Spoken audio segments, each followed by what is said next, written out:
gov't Weekly Digest, where we highlight the work of ministers of government as they push the administration's development agenda. Picking up from where we left off last week, Minister of Amerindian Affairs, the Honourable Pauline Sukai, has urged Amerindian villages to prepare for the upcoming village council elections, which will elect 2,000 councillors to govern their communities. The call was made during a recent visit to Amerindian communities in the Pomeroon-Supernam region. So I ask that you start to prepare. Our 36 months is nearing, and we don't want to have last-minute rush. Our ministry is on the verge of preparing. We are also preparing some manuals which we will be using to prepare our leaders, those that are current and those that may come in the future. We will go back to the position where our ministry will be helping with building our leadership capacity, not only in accountability, but also in terms of governance. Village council elections are held every 3 years. The last election was held in May 2018. Minister of Home Affairs, the Honourable Robeson Ben, is on a quest to expand community policing groups. During a visit to the Amerindian community of Aishalton, located in the Rupununi Savannah, Upper Takatu, Upper Essequibo region, Region 9, Minister Ben encouraged young men and women to serve their community in this way. We have issues of femicide, killing women and beating up women. We have issues of child abuse, either sexual or otherwise, all over the country. And we want the CPG groups to identify the issues in the communities which put the safety and security of the police of the community at risk. Minister Ben said volunteering with the CPG will serve as a bridge to join the military and security forces. The Home Affairs Minister had resuscitated the community policing groups in November. Meanwhile, Minister Ben is also exploring a request for shotguns by Tushau Michael Thomas on behalf of cattle farmers who have been faced with repeated cases of cattle rustling. 15 councillors were sworn in at Region 8's Regional Democratic Council. Minister of Amerindian Affairs, the Honourable Pauline Sukai, charged the newly elected group to devote their energies to enhancing the lives of their constituents. What you have to do as council members is ensure that you provide a level of strong leadership, consistent leadership, and the political will to serve the people. The minister also pledged to assist the new RDC to achieve its goals in the provision of government services. I am available and willing to provide a level of support, guidance, representation alongside you in collaboration with the Minister and the Ministry of Local Government and Regional Development. Minister of Local Government and Regional Development, the Honourable Nigel Darmlal, who accompanied Minister Sukai to the region, underscored the need for effective leadership within the region. Your leadership in our villages, your leadership in this region will be critical in ensuring that the services that are desired by our people and the services that ought to be provided to our people by the government, that those services meet our people expeditiously. Minister of Health, the Honourable Dr. Frank Anthony, says very soon countries including Ghana will be able to access their COVID-19 vaccines under the COVAX mechanism. This comes after the AstraZeneca vaccine, which Ghana is slated to receive through COVAX, was approved by an independent advisory committee in the United States. AstraZeneca has already been approved and is currently in use in the United Kingdom, European countries, and India. One of the vaccines that COVAX is going to use is the AstraZeneca vaccine. Yesterday, the expert group reviewing the vaccine met, and they have given a green light to AstraZeneca's vaccine. So we expect that the World Health Organization would also at some point during this month authorize the use of the AstraZeneca vaccine. Apart from COVAX's 104,000 vaccines, Ghana will also access vaccines through a CARICOM African Union brokered agreement for 149,000 doses of vaccines, for which government will stand the cost. The Chinese government has also committed to donating 20,000 of its Sinopharm vaccine. Government is also in talks with India and Russia to acquire more vaccines for the population. There are other manufacturers of vaccine, which includes India, and we have had some bilateral discussions with them. They require some documentation. Those documentation have been sent, and we are now awaiting a formal response from the government of India pertaining to the documents that we have sent. So once we get that, we'll be able to say definitively what the arrangements would be with India. In addition to that, we are also talking to Russia and the manufacturer of the Sputnik V vaccine. And again, those discussions are ongoing. Prime Minister, the Honourable Brigadier Retired Mark Phillips, and Minister of Parliamentary Affairs and Governance, the Honourable Gail Teixeira, on Tuesday travelled to 4 Amerindian villages in Kayuni-Mazaruni, Region 7, where they disbursed COVID-19 relief funds for investment in 12 communities. Prime Minister Phillips first visited the community of Mbamadai. He encouraged villagers to select projects which will bring economic development to their communities. Your collective thoughts will have to be brought to bear at the level of the council, chaired and presided on by the Tushao. And from that process, you identify your project, you get your estimates and so done, you sign off in terms of the minutes and everything, you agree, and then you start the project and you monitor it until the end, because you as the leaders of your community are responsible for the development of your community. We at central government level can only facilitate, and that's what we're doing today. Mbamadai and its satellites of Omanik, Kambaru received $10 million, with Chenoweng receiving $10 million and Wax Creek $5 million.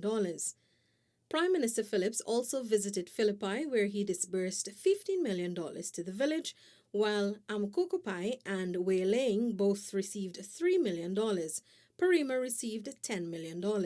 Meanwhile, Minister of Parliamentary Affairs, the Honourable Gail Teixeira, disbursed $10 million to Kamarang Warwata. $10 million grants also went to Kako, Waramadang and Kobana, while Jawala received $15 million. It has to be a community project. This money is not going into one person's pocket.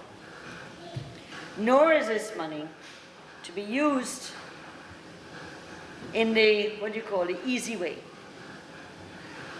When you have to call people in the community together and decide on a date and sit down and talk and hear different views and come up with a decision, take time. On Tuesday, Minister of Agriculture, the Honourable Zulfikar Mustafa, handed over 7 Honda motorcycles and 2 all-terrain vehicles valued at approximately $10 million to the Ghana Livestock Development Authority to boost extension services nationwide. Minister Mustafa also handed over 10 breeding bulls to farmers during a simple ceremony at the authority's headquarters at Monrepo, East Coast, Demerara. If we want to develop our country, if we want to advance the agriculture sector, then we can't work in a vacuum. We can't work in isolation from the farmers. We have to build a relationship. We have to build that partnership. And as Minister of Agriculture, I want to tell you here this morning that we are working assiduously to build that partnership. The minister also fulfilled an earlier promise by donating 86 broilers, 50 ducklings, and 3 bags of poultry feed to Ms. Jane Robinson. Ms. Robinson had reached out to the minister for assistance after losing her animals in a recent flood. That same day, the Agriculture Minister also met members of the National Tushao Council at the Regency Conference Room to discuss agriculture development plans for the hinterland. What I will do, I will set up a little team, a small team from my ministry to work with the various community Because remember, you are not only representing your community or your village here, but you have been representing a number of communities. So I will set up that small committee to look, and you look at the common aspect of it. For example, training. We will be training people in the various villages, in the various communities. We now have to set up those set up and build capacity in terms of set up the funding and where we'll be doing these trainings. Also, on Tuesday, the Agriculture Minister traveled to Parika Region 3 where he inspected a packaging facility. This as government seeks to foster more public-private business ventures. You could see it's a beautiful building, but it's underutilized. So I've asked her to come up with some plan how we can utilize a public-private partnership, put out an advertisement for expression of interest, and also we'll be meeting, sensitizing farmers to start use back this facility. Farmers from the region also met Minister Mustafa to discuss the rehabilitation of dams in their communities. The minister committed to working along with farmers to implement strategies for a proper grading system at the mills. Those roads, as I said, will open up new lands. And a lot of farmers will benefit. So if we can over time do all those roads, then imagine how much road will be done and you will have access. But we can't do all at the same time. I know for a fact, not only in West Coast here, all across the country in the rice growing areas, when you go, the tractors bring out tons of muds on the road. It's very dangerous for traffic and people. So I'll be working with the other ministry to see how we can develop these areas, to enhance these dams, to make it into proper farm-to-market road. An $89 million modern nursery school will soon be constructed at Martisville, East Coast, Demerara. The school, upon completion in August, will accommodate 270 students to ease overcrowding at the Monrepo Nursery School.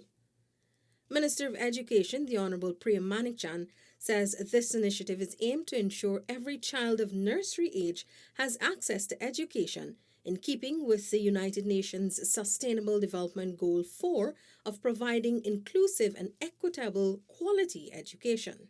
We have an enrollment that is upward 85% of that age cohort going to nursery school, which is one of the highest in the Commonwealth Caribbean.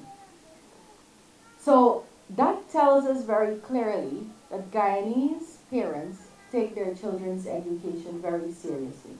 And that's a good thing. That's where we want our parents to be. We insist not only will you have a comfortable classroom to sit in, but you will receive a quality education when you get there. Quality education doesn't come by building a school alone. It comes by making sure we train teachers. Attorney General and Minister of Legal Affairs, the Honorable Mohber Anil Nandlal, who accompanied the Education Minister to the salt-turning ceremony, echoed those sentiments. Education is one of the government's highest priorities. Our children are our most precious assets. Not the oil, not the gold, not the diamond, but our children. And that is why if you look at every one of our budgets, education ranks among the largest budgetary allocation in every single budget of our country, because our children are our greatest asset, and we do not hold back any investment in relation to their future. Persons with housing queries can now have these addressed online at the Central Housing and Planning Authority's CH&PA website. This was disclosed by Minister of Housing and Water, the Honourable Colin Crowell, during an outreach exercise in Currivaton Berbice, Region 6. Persons can access the website at chpa.gov't.gy. For the persons who are updating their information, we have put back, because for one reason or the other, I don't know why, it was there And during the last government, somewhere around 2017, it was taken off the website. So you can now have your updated information scanned and be sent online to us, and we will update it. Minister Kroll said the ministry will also be relaunching its webpage, mohw.gov.gy, where persons could update their status and access up-to-date information from the ministry. Minister Kroll assured residents that their housing needs will be addressed as government is investing in the development of housing lots in several housing areas in the region. In Region 6, you can be rest assured that there will be continued investment in the housing sector for development of the areas. You can be rest assured we are working to acquire more land so that we can make allocations available. The PPPC government is committed to allocating 50,000 house lots over a 5-year period as outlined in its manifesto. The government of Barbados on Wednesday delivered 3,000 doses of the AstraZeneca vaccine to Guyana to aid in the country's fight against COVID-19. The donation was Prime Minister the Honourable Mia Mottley fulfilling a promise to her regional counterparts. The vaccines arrived at the Eugene F. Correa International Airport and was received by Minister of Health the Honourable Dr. Frank Anthony. Barbados is among the first countries in the region to receive vaccines from India. The 3,000 doses will be administered to 1,500 people since each person will need 2 doses. Dr. Anthony says frontline workers will be among the first to be vaccinated. So we are extremely grateful, and as you can see, we just received these doses, and we'll start administering as soon as possible. The vaccine is the AstraZeneca vaccine, and it's from the Serum Institute in India. Tomorrow, we'll have an exercise. We'll get the persons from the Georgetown Hospital and those in charge of the Ocean View facility. So we'll start with those persons because they're really the ones who interact more often with patients. One day after Guyana received 3,000 doses of the AstraZeneca vaccine Covishield from Barbados, the first set of frontline health workers from the Georgetown Public Hospital Corporation, GPHC, and the COVID-19 Intensive Care Unit at the Infectious Diseases Hospital at Liliendal received their first doses. Minister of Health, the Honourable Dr. Frank Anthony, deemed the moment a historic one. He said the vaccination process will soon be rolled out at other regional hospitals. The first worker to receive the vaccine was Brunette Bernari, a pharmacist attached to GPHC. Other persons to receive the vaccine Thursday included senior health officials such as GPHC's CEO, retired Brigadier George Lewis, Dr. Fawcett Jeffrey, and Dr. Mahindra Karpen. At the close of the day, 318 persons were vaccinated. 27 Blairman families will receive electricity for the first time in years before the end of March. Minister within the Ministry of Public Works, the Honourable Deodat Indar, gave this assurance during a meeting with residents in Region 5. Minister Indar was accompanied by a minister within the Ministry of Local Government and Regional Development, the Honourable Anand Prasad.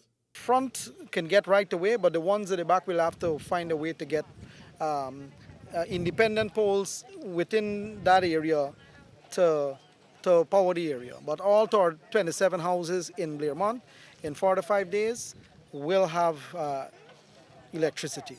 Prolonged low voltage being experienced by residents of the Edward Village West Coast, Berbice, will also become a thing of the past after Minister Indar instructed the power company to begin an assessment to remedy the years-long problem. The GPL team was with me.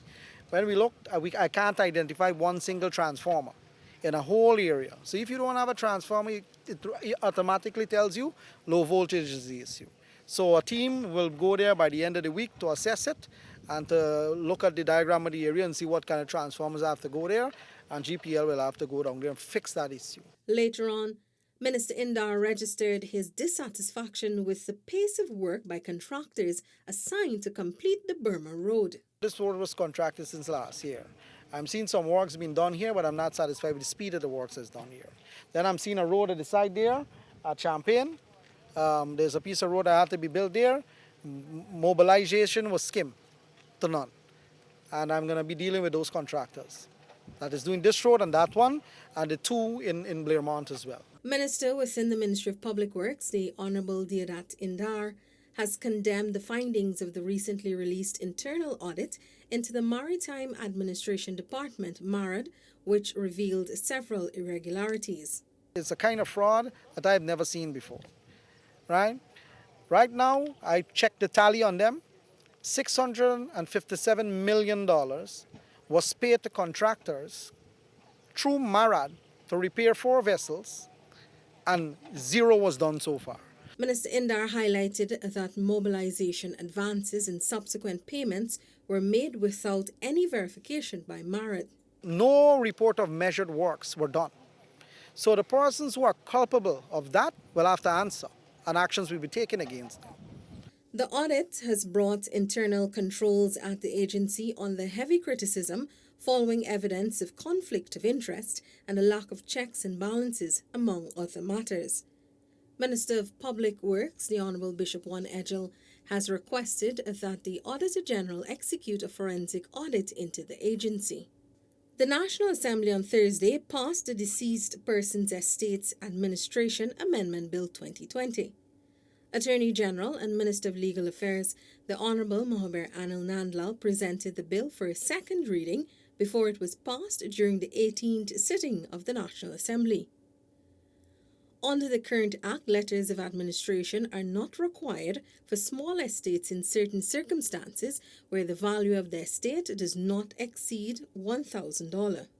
During his presentation, Minister Nandlal explained that the new amendments increase the value of estates for which the registrar may summarily appoint an administrator from $1,000 to $750,000. On Friday, government presented a historic $383.1 billion national budget, Guyana's largest fiscal plan to date, with a range of transformative measures to improve the quality of life of all Guyanese. Themed A Path to Recovery, Economic Dynamism and Resilience, the 2021 national budget has also been financed without any new taxes. Senior Minister in the Office of the President with responsibility for finance, Dr. Ashni Singh, made the 4-hour-long presentation to the National Assembly. Added to the wide range of public investment projects and initiatives were several new measures to bring relief to households and businesses amid the difficulties brought on by the COVID-19 pandemic over the last year. This budget comes after the emergency budget of 2020, which was prepared under a compressed schedule. Mr. Speaker, Budget 2021 outlines a set of policies, programs, and projects which will not only catalyze economic growth directly, but will also see billions of US dollars of private investment realized across several sectors of the economy. Over and beyond oil and gas, the opportunities in agriculture, in tourism and hospitality, in manufacturing, in the service sector. That's it for this edition of Weekly Digest. For these and other government-related information, do log on to our website, dpi.gov.gy, and our social media platforms as well.